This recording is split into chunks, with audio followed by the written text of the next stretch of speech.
الله الله يا الله الله الله الله يا الله الله الله الله يا الله.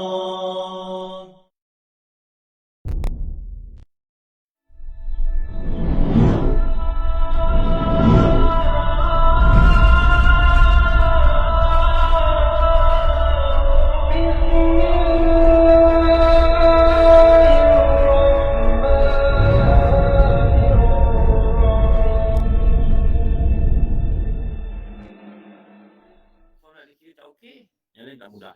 Pada asas dia mesti mati dalam Islam.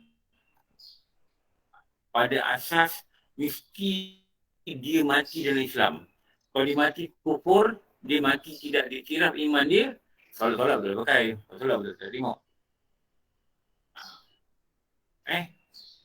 Solat boleh pakai. Lepas tu kita baca tauhid ni, jangan tauhid digubur. Jangan agama digubur, na'udzubillah min zalik, moga Allah lindungi kita pada perkara tersebut. Jangan gugur tauhid. Tauhid gugur, semayang pun tak terima lah. Tengok. Kenapa? Dia katakan mati dalam kufur. Mati dalam kufur ni macam orang kafir lah. Macam orang kafir.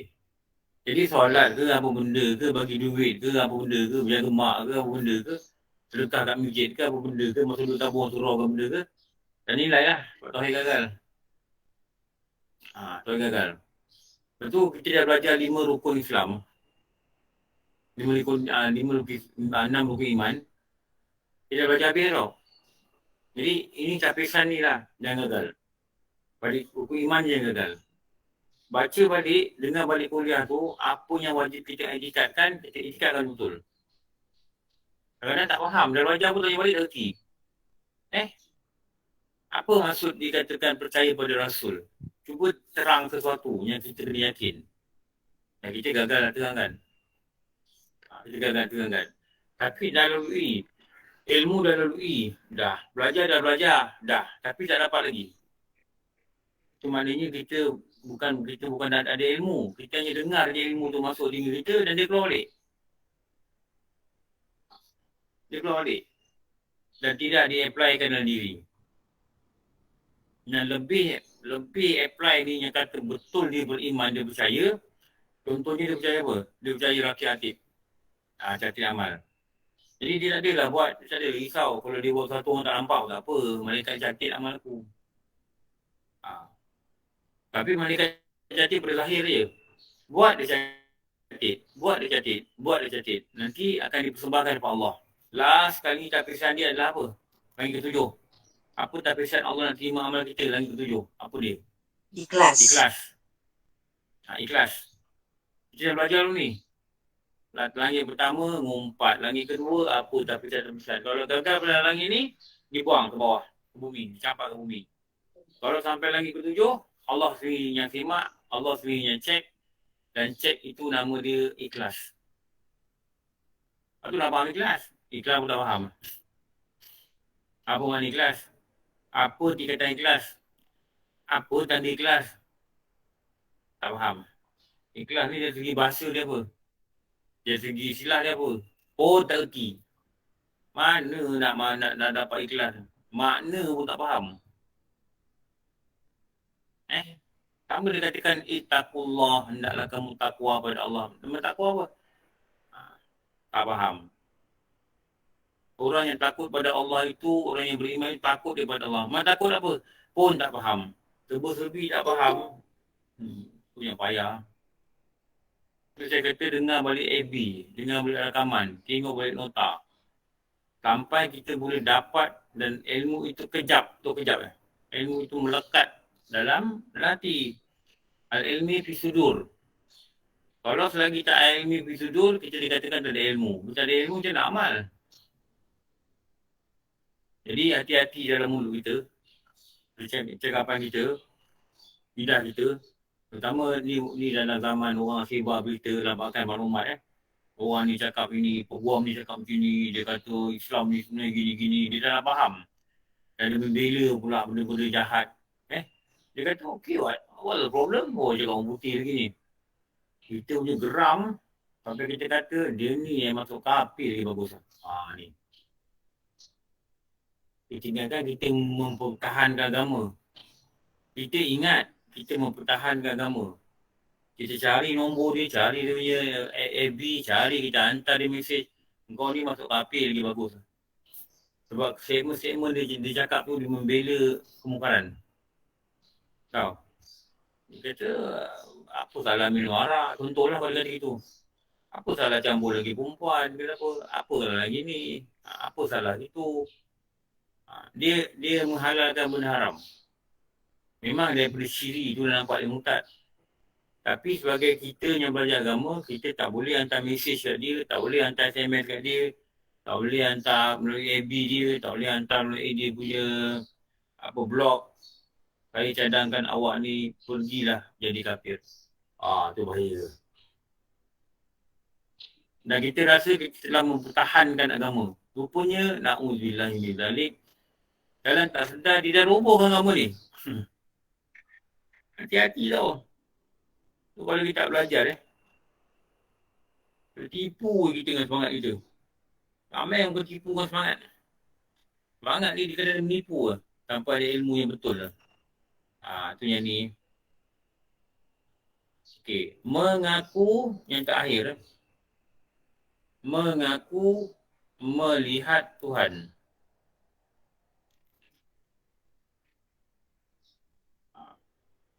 Ni jaga-jaga ni. Jaga-jaga. Benda-benda yang yang di luar adat ni, kita kena rujuk dengan guru. Mimpi Nabi ke, mimpi ulama ke, ulama cakap macam ni ke, mimpi bapa ke, bapa beritahu gini ke, mimpi mak ke, mak beritahu gini ke. Kalau yang diberitahu itu benda baik, kita boleh ambil. Tapi kalau mak tu diberitahu mimpi mak kata, tahu tak kau sakit kenapa? Tadi ibang kau sihir. Ni jaga-jaga. Ada juga yang cerita mimpi-mimpi benda gini lah. Ada mimpi yang baik. Saya pernah dengar ada seorang lelaki ni, dia kata, dia tak ada duit. Dia mimpi, arwah bini dia datang. Berbual dengan dia. Arwah bini dia kata, apa ni? Kenapa abang tak ambil EPF saya? Saya dah beri nama kat abang. Saya kata dengan dia, macam cerita apa? Piramli. Apa tu? Apa? Bapa nama dia? Bapa Piramli itulah dalam cerita tu, apa nama dia? Syed Siddiq Sigaragar. Betul. Bapa dia datang, pergilah kau berjumpa dengan peguam dan aku ada tu memberikan harta di luar negara untuk kau. Itu. Dia kata, dia lupa 20 years ago, memang bini dia ada letak nama EPF kat dia. Memang bini dia letak nama kat dia. Tapi dia cerita dengan dia, kena bagi faraid tu. Dia kata dia dah tanya dengan orang-orang yang layak dapat lah. Semua kata, amount tu kecil je, RM16,000 je. Kau ambil lah, dia kata. Bini dia mimpi, bini dia kata, pergilah tengok dekat EPF ada, betul pula Dia kata ni, dia pergi panggil pakcik lah. Macam cerita Piramli, dia ketawa. Cerita Piramli. Saya pun tukang gembira lah. Tukang gembira dia dapat duit kan. Itu ada bantu-bantu jugalah sikit. Itu tak apa. Tapi kalau bini dia mimpi bini kata, awak sakit ni, orang ni sihir awak. Ni dia jaga. Ni dia jaga tau. Kalau kita mimpi Rasulullah, ulama kata, nak kita tengok Rasulullah ni, dia mengaku Rasulullah. Tapi rupa dia bukan diceritakan seperti dalam kitab. Itu tak betul. Seperti orang mimpi Rasulullah ni berkulit hitam. Itu tak betul. Rasulullah ni, dia punya dada dengan perut dia rata. Dalam perkataan Rasulullah ni bukan lelaki yang apa? Borai. Bukan lelaki yang borai. Bullshit. Dia dikatakan kalau air mengalir dari dada, dia akan jatuh lurus ke perut. Dalam kitab Syama'il katalah. Jadi kalau dia mimpi Rasulullah, lelaki yang borai, bukan dia. Kulit dia hitam, bukan dia. Cakap dia kasar, jerit-jerit, bukan dia. Itu panduan-panduan yang Allah bagi lah. Jadi kalau ada mimpi, kena rujuk-rujuk dengan guru-guru lah. Tanya dia betul tak betul. Mungkin guru-guru pun tak boleh jawapan yang pasti, betul tak? Tapi jangan jaga-jaga jangan benda ni. Ada juga orang dia kata dia selalu nampak kat langit. Dia nampak Asmaul Husna punya nama. Ada dia ambil gambar tu serius saya. Dia tak nampak apa-apa pun. Ada dia ambil video, dia balik kerja, dia ambil video, dia kata dia nampak Al-Basir kat langit. Bila dia ambil video tu dia tak ada apa. Dia jaga-jaga tau, jaga-jaga. Benda-benda sini, benda-benda keranian ni jaga-jaga. Selalunya orang yang diberi keranian yang betul ni, dia mempunyai syariat yang kuat. Kalau pergi kerja pakai seluar ketat, nampak benda-benda keranian, ini kena hati-hati. Bukan saya kata salah. Dia kena hati-hati. Takut yang dilihat itu adalah tipu dari iblis. Yang dilihat itu tipu dari iblis. Terutama bila orang rujuk-rujuk dekat dia dan dia boleh beri jawapan dan jawapan yang kadang tepat. Ini bahaya. Jagalah.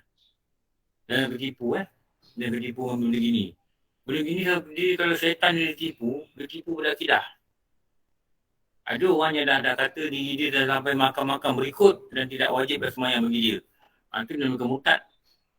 Pada kata sebenarnya tak wajib bagi dia. Kenapa? Dia dah sampai satu tahap yang berikut. Kita dah baca dulu ni. Tu jaga-jaga lah Benda-benda gaib ni dia jagalah. Kalau ulama-ulama dulu mereka memang mohon pada Allah tak diberi benda gini. Kenapa tak beri begini? Benda ni dia bahaya. Benda ni bahaya. Macam kita kata cerita Syekh Yazid Al-Bistami kan. Syekh Yazid Al-Bistami. Atau apa? Syekh Junaid Al-Baghdadi. Syekh Junaid lah. Kita ni Syekh Junaid. Dia tengah zikir. Dia ni memang kuat zikir lah. Orang soleh ni dahsyat zikir dia. Dia boleh zikir beberapa jam tanpa bangun sebab duduk. Sebab apa? Dia merasakan kelazatan. Dia tak rasa penat. Sebab apa? Guru-guru cakap apa? Mereka ni ibadah dengan roh. Dan roh ni dia tak ada sebab penat. Tapi bila ibadah ini tidak ada roh, hanya memaksa-maksa fizikal, itu ketika fizikal yang penat. Itu yang ulama katalah. Jadi dia ada roh. Roh ni lah yang digerakkan roh ni. Dia zikir, dia semayang, digerakkan roh. Tu ada satu ulama di India yang terkenal. Mereka ni berjalan di kampung ke kampung mungkin kisah lama lah. Untuk mengajak orang pada kebaikan. Ajak orang di surau, kadang-kadang orang jual tablet lah. Jadi mereka jalan kaki. Dulu transport tak ada. Dia berjalan kaki, dah penat sampai surau. Diorang semua lepak lah, baring. Duduk, ada mandi, baring. Tetapi Syekh ni, yang orang-orang alim ni, dia semayang. Jadi anak murid dia kata, wahai guru, kau tak penat ke? Kau tak rehat ke? Dia kata, ni dah rehat aku. Apa rehat kau? Soalan ni dah rehat aku.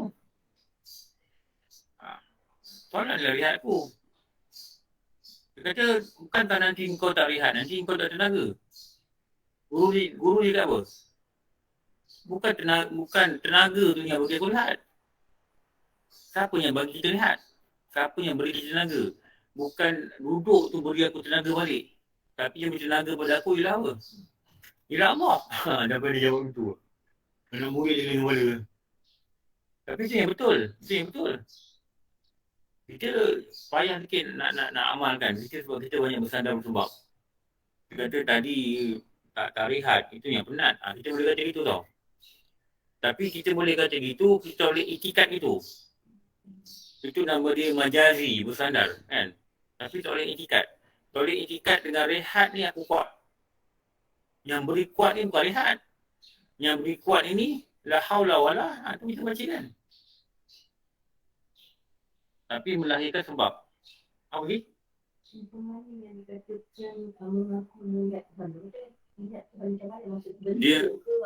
bentuk lah, lihat mesti ada bentuk. Betul tak? Kalau lihat ni mesti ada bentuk. Kalau tak ada bentuk macam mana boleh lihat? Lihat mimpi ke, lihat apa ke. Lepas tu kena hati-hati tau. Kena hati-hati. Iblis ni, dia menipu. Abu Yazid Bustami ni, dia tengah zikir. Dan dia tengah zikir. Maka datanglah suara, dia kata, wahai, ni bukan Abu Yazid Syekh Daud. Syekh Junaid Al-Baghdadi, orang Baghdad. Wahai Junaid, mulai hari ini, makamu telah sampai ke satu peringkat, tak wajib bagimu solat. Suara tu datang dekat dia. Kerana hebatnya engkau dalam taat. Syekh Junaid ni, dia ambil pasir, dia baling kat suara tu. Dia kata, wahai Iblis, kau pergi daripada aku. Dan suara tu pergi. Dan suara tu makin sayup. Dia katakan satu perkataan. Dia kata, wahai Syekh Junaid, hebatnya engkau. Sebelum ni aku telah berjaya menipu 40,000 orang wali. Tetapi aku tidak berjaya menipu engkau. Dan suara tu hilang. Dalam suara tu hilang pun, dia nak cuba datang kepada Syekh Junaid ni, rasa hebat. Hebat apa? Konon-konon je, syaitan ni dah tipu 40,000 orang wali. Tapi tangan dia tak dapat tipu. Nampak? Betul ke dia tipu 40,000 orang wali? Syaitan ni kan penipu. Supaya apa? Supaya Syekh Junaid ni, dia rasa diri dia hebat. Rasa macam mana? Wah, kau taat. Wah, kau ibadat. Hebat aku. Hancur amalan dia. Terjaga syaitan ni penipuan tau. Dia bisik-bisikkan benda-benda yang boleh merosakkan akidah. Dia gunakan nafsu kita sebagai kita rasa kita bagus. Allah, jangan menakutkan lah. Tanpa pertolongan Allah, tanpa bantuan Allah, tanpa pimpinan Allah, manusia itu akan gagal untuk membawa amal dia pulang dengan selamat. Ini ulama-ulama katalah. Jadi mintalah bila lepas ibadah, lepas buat baik Rabbana taqabbal minna. Sebutlah tu. Rabbana taqabbal minna. Ni lepas mengaji ni cakap, ya Allah, kau terimalah amal mengaji aku. Amal aku duduk pada doa ini patutnya ada pahala. Kau terimalah Allah. Kalau ada kurang-kurangnya, kau ampunkanlah, kau maafkanlah. Aku haraplah ya Allah, amalan aku diterima. Setiap kali belajar, cakap. Setiap kali semayang, cakap. Setiap kali puasa, cakap. Setiap kali zikir, cakap. Setiap kali Quran, cakap. Ada kesalahan, kau maafkanlah ya Allah. Pastilah aku ada lalai dalam solat aku. Terimalah apa yang baik ya Allah. Terimalah, berilah pengajaran yang baik. Sedapat baik mungkin kau terimalah ya Allah. Kenapa? Aku mengaku aku belum sempurna dan banyak lagi kuranganku.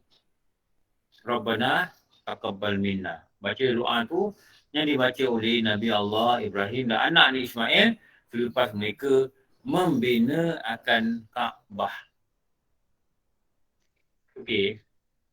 Jelas tak?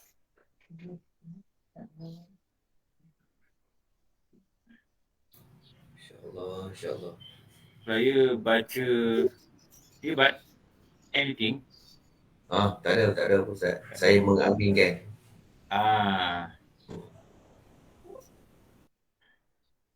Saya kadang-kadang terpukul jugalah bila baca kisah-kisah ulama kan. Dia penat je dia semayang.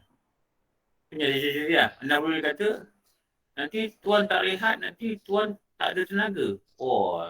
Dia kata, siapa cakap rehat itu memberi tenaga? Siapa cakap rehat itu beri kekuatan? Bukankah beri kekuatan itu Allah? Tapi disuruh rehat atas jalan adat. Jadi rehatlah atas jalan adat je. Ada orang rehat pun tak kuat juga. Lagi lembab pun ada dah. Lagi malas pun ada. Tu dia ajar kita pada perkataan la haula wala quwwata illa billah. Jadi saya nak beritahu, memang ada orang yang dia terasa dia masuk dalam alam rohani. Ini bahaya tau.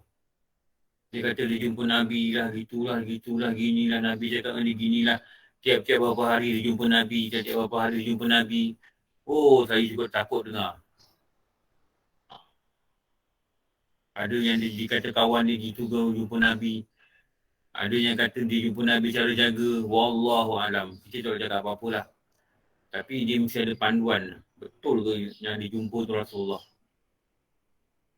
Betul ke? Itu nak tahu betul tak betul tu kena nilaian pada satu dikatakan pada fizikal Rasulullah. Kena tahu cara berjalan dia macam mana, cara dia bercakap macam mana. Cara ni nak jadi panduan untuk mimpi ni benar atau tidak. Jarang, tak pernah dengar lah orang kata dia mimpi lihat Tuhan.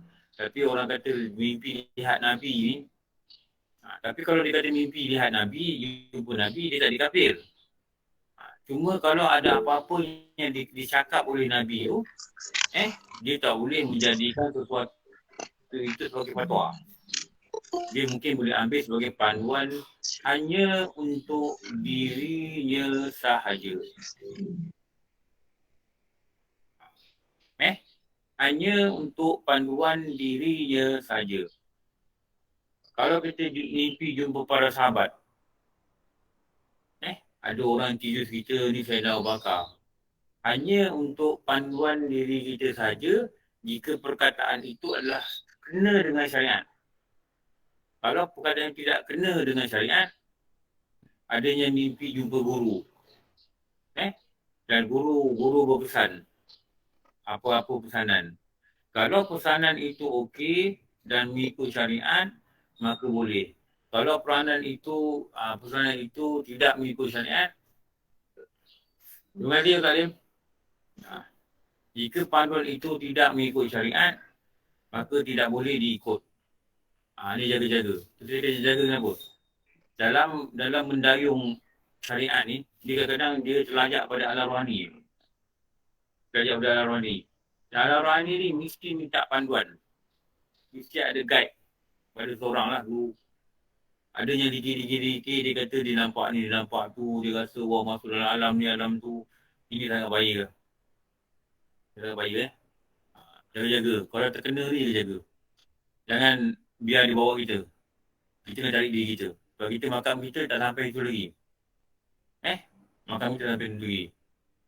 Ada kawan kata guru dia ajar dia kalau nak zikir dengan banyak ni, dia kata baca beberapa kali je tapi resap pada hati sampai terasa bulu roma tu tegak. Saya nak dengar apa tak ni? Jadi saya tak tahu lah, tak nak belajar gitu. Dia kata kalau bulu kita kena ada 2,000, bila kita baca sampai bulu roma tu tegak, kita dah baca 2,000 kali. Wallahualam. Saya kalau saya tak tahu, saya cakap dia tak tahu. Dia kata Ustaz cakap, kalau betul-betul lah. Tapi saya tak pernah dengar. Bila saya dah dengar, saya tak pasti. Saya tahu tidak. Kalau saya pernah dengar daripada guru saya, saya berani cakap ya. Dia kata ada. Jangan paksa saya cakap ya. Saya tak tahu. Saya bukan mahir benda-benda gini. Kalau kita tak tahu, kita tak tahu lah. Betul dia kata tu. Jangan paksa saya. Jangan paksa saya cakap betul apa yang dia cakap. Saya tak tahu. Tapi ada pendapat. Saya tak tahu. Kalau kita kata nak ikut, jangan tanya saya. Betul lah Jangan paksa saya cakap ya. Kalau bila saya cakap ya, saya tahu jawab patah-patah saya. Kalau tak tahu, saya kata tak tahu. Okey. Jadi, kita dah habis. Berapa perkara semua war? Orang masuk lah?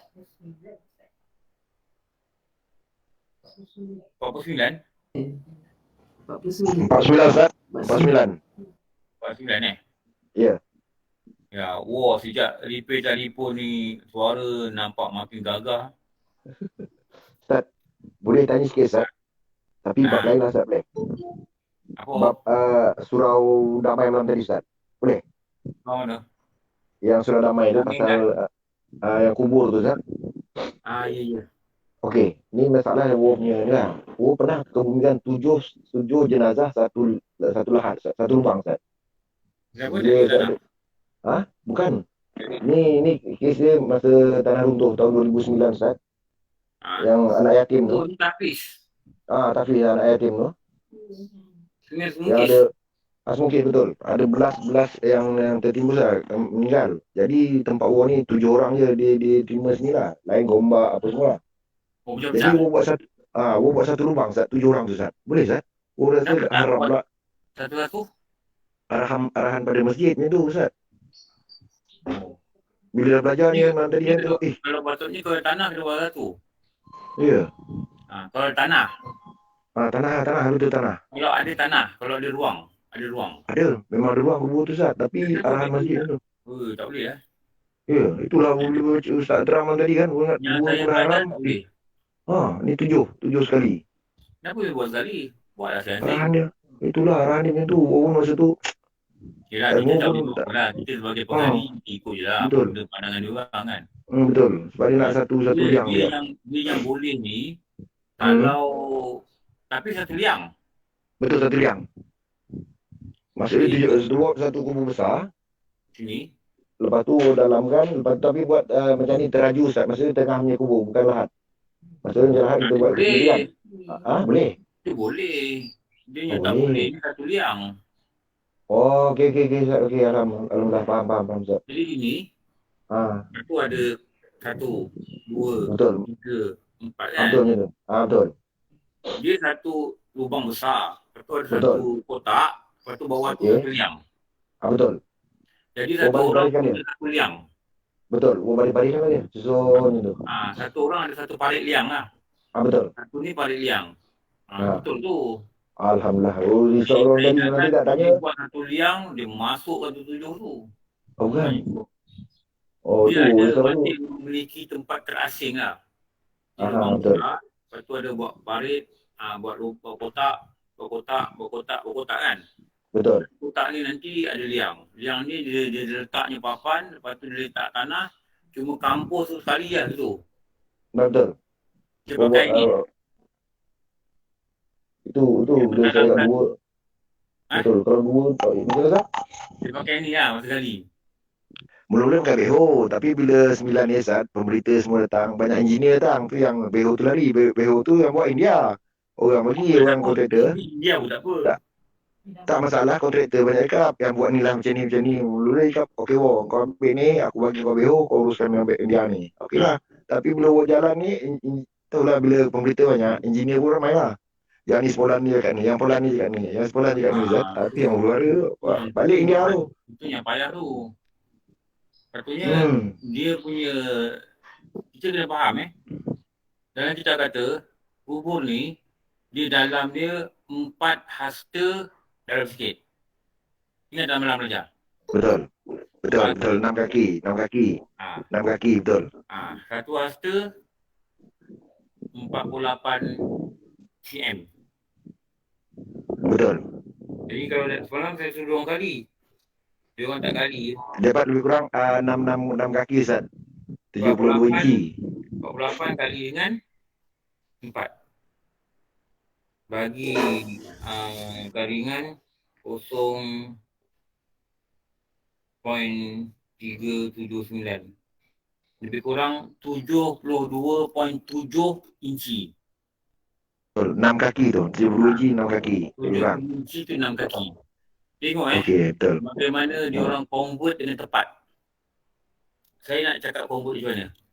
Cuba kali ikut saya lah. Satu hasta 48 cm. Satu hasta. Cuba tengok tulisan ni. 48 cm. Satu hasta 48 cm. 48 kali 4 jadi 192 cm. Convert to inches 0.3879. Bukan kan? Bukan bunyi 8 kan? 0.3789. 0.3789. Once you convert from hasta, you will get cm. You convert to inches, dia akan dapat 72.7 inches divide by 12 equal to 6 kaki lebih.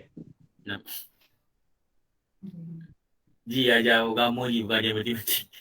Haji tu lalu tadi dia pandang macam Ustaz ni ajar matematik apa. Jadi dapat berapa? 6 kaki lebih. Tengok 6 kaki lebih. Orang dulu dia punya estimate lagi accurate.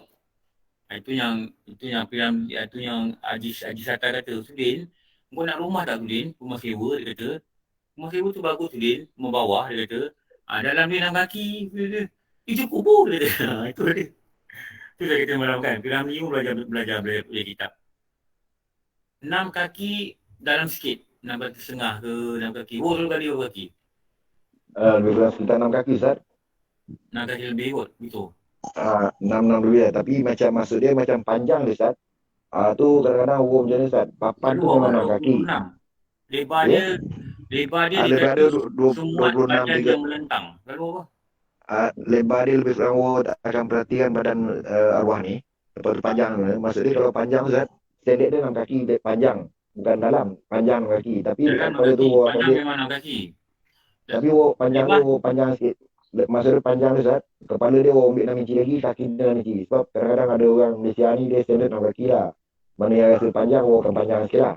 Lebar dia buka lubang untuk korek mula-mula tu buka dalam 28-30 inci. Okey. Tapi belah dalam dekat lahat tu, dalam lahat tu, awak tengok saiz badan lebih kurang sekitar dalam 24 inci dalam tu Ustaz. 2 kaki Oh, juga. jadi nyiring 24 lah. Ya. Lepas tu lahat tu dengan kepuk baru buat 28. 28 inci. Nyiring ke kanan Ya, 28 inci. Okey lah tu. Ya. Jadi kurang-kurangnya wo dah belajar lah. Kenapa kau gali 6 kaki lebih sikit? Kalau kita kata, mana kitab? Ni aku belajar. Master. Orang yang gali 6 kaki, dia tak belajar. Orang gali 6 kaki, dia belajar. Sama tak? Lain Ustaz. Tak sama tak? Orang yang beramal ada ilmu. Orang yang beramal tak ada ilmu. Tak sama. Okey, sekarang ni Haji Nasir. Mana Haji Nasir? Mana Haji Nasir? Haji Nasir? Mau panggil tak nyawa. Haji Nasir pun gali kubur juga. Jadi tahu lah. Haji Nasir. Tahu yang pastor. Macam mana dapat tadi? Kan? 6 kaki. Ya. Jadi bila orang tanya, ni mana dapat 6 kaki ni? Macam mana tahu 6 kaki? Dan kita ada. Mana? Kau belajar lah dan kitab tu ada. Kitab yang tu ada. Okey, tanya cepat. Dah lepas suku dah. Orang dah datang ni. Ustaz? Okey. Apa Ustaz ajar ni, dalam kitab Paku Iman tu di muka surat berapa sekarang Ustaz kita ni? 1. Masih lagi muka surat 1 ya? Hendaklah dia ni. Saya tunjuk ni. Sekejap Alamak. Silap. Ni.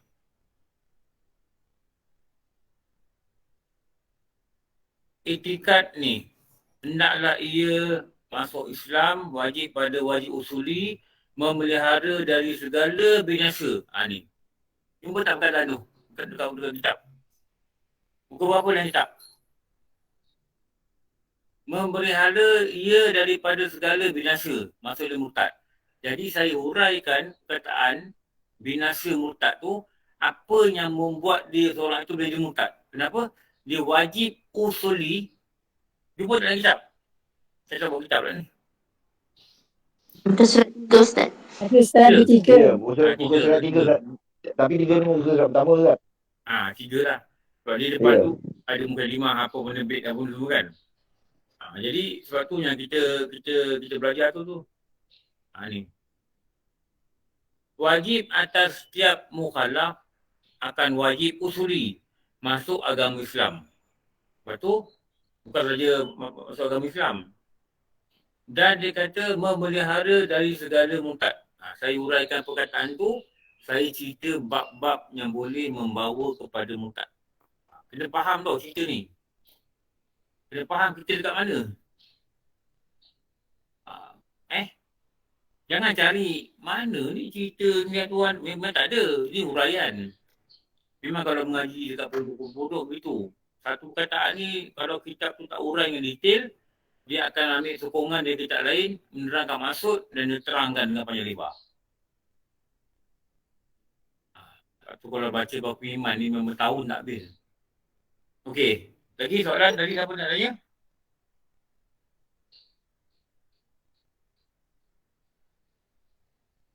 Kadang-kadang dia siapa nak tanya? Kadang bimbangkan. Ajak kita mengerti. Kawan saya cakap, diceritalah kawan ni. Lalu dekat pokok rendah-rendah. Assalamualaikum. Jadi kawan dia tanya, Kenapa kau beri salam? Betul dia buat salam. Dia kata Waalaikumsalam. Jadi dia tanya kenapa kau jawab salam. Dia kata apa? Sebab aku dengar pokok dia beri salam. Ni nak kena hati-hati. Ni nak kena hati-hati. Sebab apa? Saya cerita pengalaman saya lah. Ada seorang engineer. Engineer ni bapak dia ni ahli surau.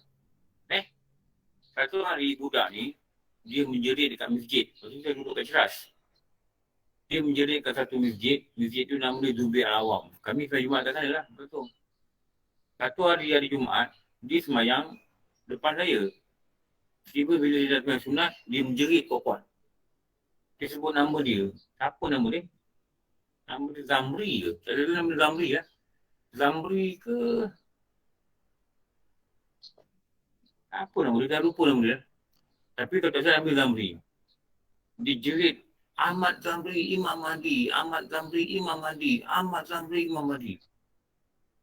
Tiap-tiap Jumaat dia menjerit itu. Dia macam ikhtiarkan pada masjid yang dia ni Imam Mahdi. Lepas tu, dia dah rajin duduk surau. Dia berhenti kerja. Dia ni electrical engineer.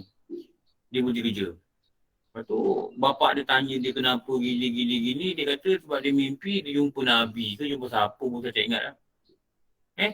Dan suara tu kerap beritahu dia, engkau adalah Imam Mahdi. Lepas tu bila dia duduk surau, kadang-kadang ada orang yang datang singgah-singgah semayang kan. Pukul 2, 2.30. Dia kata dengan orang tu, zaman sekarang ni tak wajib semayang dah. Ni berat. Ni berat. Bila kat surau semayang maghrib, dia semayang seorang kat belakang, tapi dia semayang seolah-olah ada saf solat. Dia akan menghadap pada belakang. Saya nampak dengan mata sendiri, dia menghadap pada belakang dan dia buat tangan macam ni, dulukan saf tu, begitulah. Dia begitu, dulukan saf. Jadi, kadang-kadang, saya kesian dengan bapak ni lah. Bapak dia ni, kesian dengan bapak dia. Pernah satu ketiga, tak ada kuliah. Dia nampak budak ni pergi belakang, dulukan saf, lepas tu budak ni cakap dengan seorang, pegang Quran. Jadi, ada imam tu kata, mari kita baca Yasin lah. Baca Yasin lah. Baca Yasin, dia dengan cakap seorang lah. Dia hadap kat sana, dia cakap seorang, dia bagi ceramah, dia kata dia Imam Mahdi, apa semua lah. Tapi, saya perhati bila ada majlis-majlis kat luar kan, dekat dewan ada Imam Nabi dia datang. Tapi dia duduk seorang, duduk dia pandang.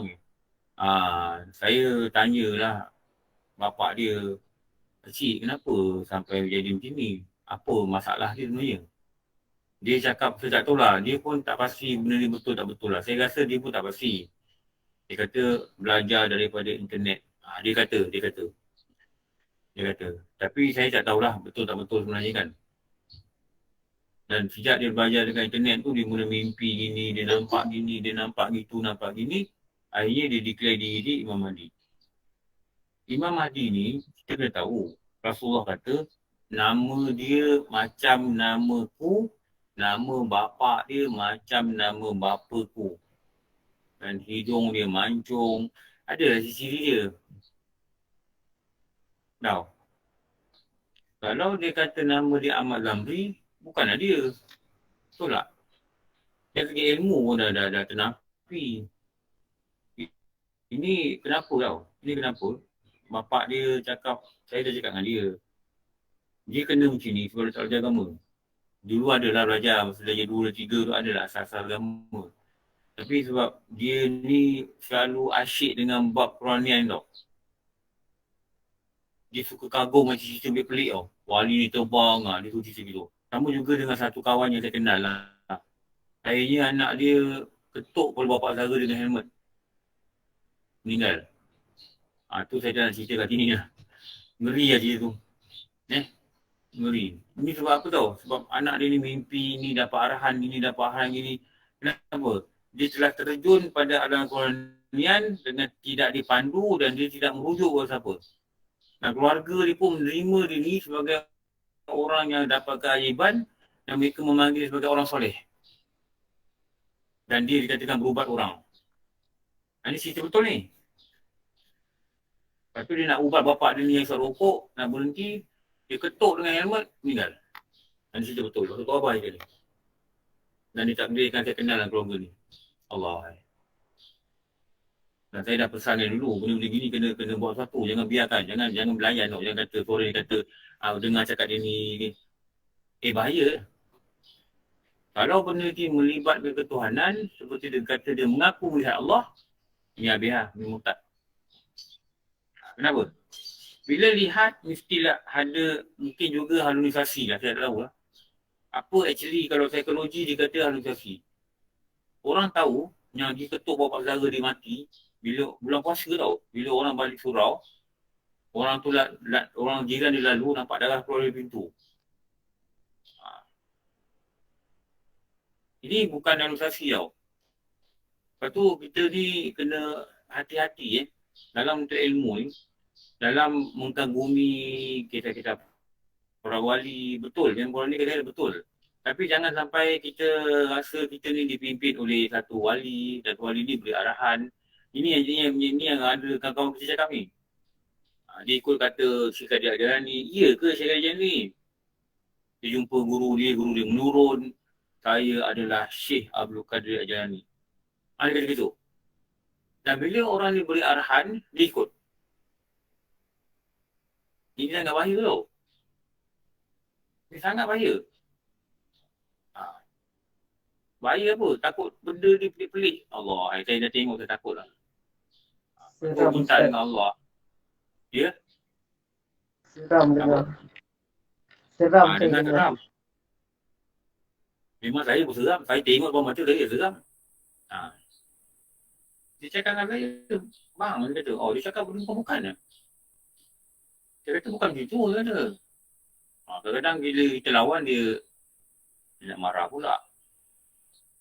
Dia pandang mata dia macam, dia pandang kita, takutlah aku tengok muka dia. Bapak dia pun tak berani nak tegur ni. Dia mengamuk. Bila saya nampak dia punya jerit kat masjid tu, saya kata, ni anak pakcik tu saya kenal lah. Kenapa jadi macam ni? Padahal dia dulu ni dia degree electrical. Dia Unitra lah. Unitra electrical. Akhirnya dia berhenti kerja lah. Sebab tak tahulah apa benda dia faham, dia tak tahulah. Lepas tu, dalam bab murtad ni, antaranya ialah bila dia mengatakan melihat Tuhan. Ini yang dikatakan orang-orang yang dikatakan dia merasa diri dia makam tinggi dan dia telah masuk ke satu makam yang dikatakan makam kerohanian. Makam kerohanian bukan tak ada. Tapi mesti dipandu oleh guru dan kita mesti tahu perjalanan dia betul. Kalau kita tak dipandu oleh guru, kita ditipu oleh syaitan. Ustaz. Syaitan mesti payah nak patah balik. Ya? Orang macam ni boleh dikatakan gila ke macam mana Ustaz? Pasal saya ada pengalaman, ada bukan saudara lah tapi adalah kenalan dapat macam tu juga. Dia belajar luar negara. Tapi bila balik, dia memang ada belajar agama. Dia memang dah duduk surau. Lepas tu, dia cakap yang kita tak boleh terima lah. Tapi orang kata dia gila macam tu. Adakah benda ni kita boleh katakan dia gila ke macam mana Ustaz? Bukan gila. Dia silap pada ilmu lah. Dia rasa murtad tu Ustaz. Kalau dia tak kata dia tengok Allah, dia tak murtad lah. Pasal dia mengaku memadi, dia tak murtad. bila kesudahan tu, akhir tu sampai mak ayah dia pun dia nak bunuh Ustaz. Tapi dia dah meninggal lah. Jadi kalau dia meninggal tu macam mana ya Ustaz? Orang macam ni? Tengoklah akidah dia macam mana. Kalau dia akidah dia betul, dia masih Islam lah. Tapi dia kata nak bunuh-bunuh ni berdosa lah pada dia. Betul tak? Yelah tapi pasal dia kata macam dia nak bunuh apa semua, macam dia luar kawal, dia tak sedar kan. Tapi dia akhir tu dia sakit, dia meninggal lah. Tapi sebelum tu memanglah ayah dia pun takut lah duduk serumah dengan dia. Kalau kita kata yang dia percaya itu betul, takkan dia sampai nak bunuh bapak dia, betul tak? Kalau betul takkan jadi begitu. Jadi dari situ dia tahu benda yang dia percaya salah. Sebab tu pada menuntut ilmu ni kena ada niat yang betul lah. Takut niat tak betul pun ya juga kadang. Takut niat tak betul ni yang salah ni. Niat kita kena betul. Kita nak kena belajar pada ain, niat kita betul. Supaya kita dapat baki diri. Itu nombor satu. Okey, cukup Nanti kita sambung lah. InsyaAllah. War mana? Ya Ustaz, ada Ustaz. Kita habis lah ni. Slide ni. Ya Ustaz, betul. Saya masih lagi berfikir sama ada saya nak lompat sambung pada kitab atau nak tambah beberapa fakta daripada satu lagi kitab yang menceritakan perkara-perkara yang menyebabkan murtad yang lebih banyak lagi perkara itu. Tapi saya tengok macam kebanyakannya benda ni kita dah sebut. Jadi nampak macam mengulang pun rasanya tak berapa tu jugalah. Jadi mungkin saya tak baca kot yang ni. Sebab ni kita dah baca dalam online. Kifayatul Muhtadi ni, perkara menyebabkan murtad, kita dah baca online pada malam hari. Jadi saya ingat saya tak baca, saya akan terus lah. Terus sambung pada lepas kitab tu dia kata apa, dia membahagikan tentang usuli, wajib usuli semua ni. Jadi nanti kita akan tengok bagaimana ni lah. Ni.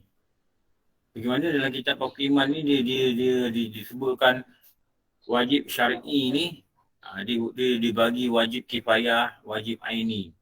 Wajib aini ni dibagi pada wajib furu'i dan dikatakan wajib usuli. Dan wajib usuli ni dikatakan wajib dia masuk Islam dan memelihara dia binasa. Itu kita dah urai dah. Dan ada daripada wajib furu'i ni dikatakan wajib zati. Jadi kita akan sambung di sini lah minggu depan, insyaAllah. Okey, nanti ingat slide ni. InsyaAllah Ustaz. Okey, saya nak pindah ke dalam ni. Alhamdulillah Rabbil Alamin. Wassalamu ala syafi'il anbiya wal mursalin. Sayyidina wa lana Muhammad wa ala alihi wa sahbihi ajma'in. Rabbana atina fid dunya hasanah wa fil akhirati hasanah wa qina adzabannar. Wassallallahu ala sayyidina Muhammad wa ala alihi wa sahbihi wasallam. Walhamdulillah Rabbil Alamin. Aku maaf wa wallahu alam. Assalamualaikum warahmatullahi wabarakatuh. Terima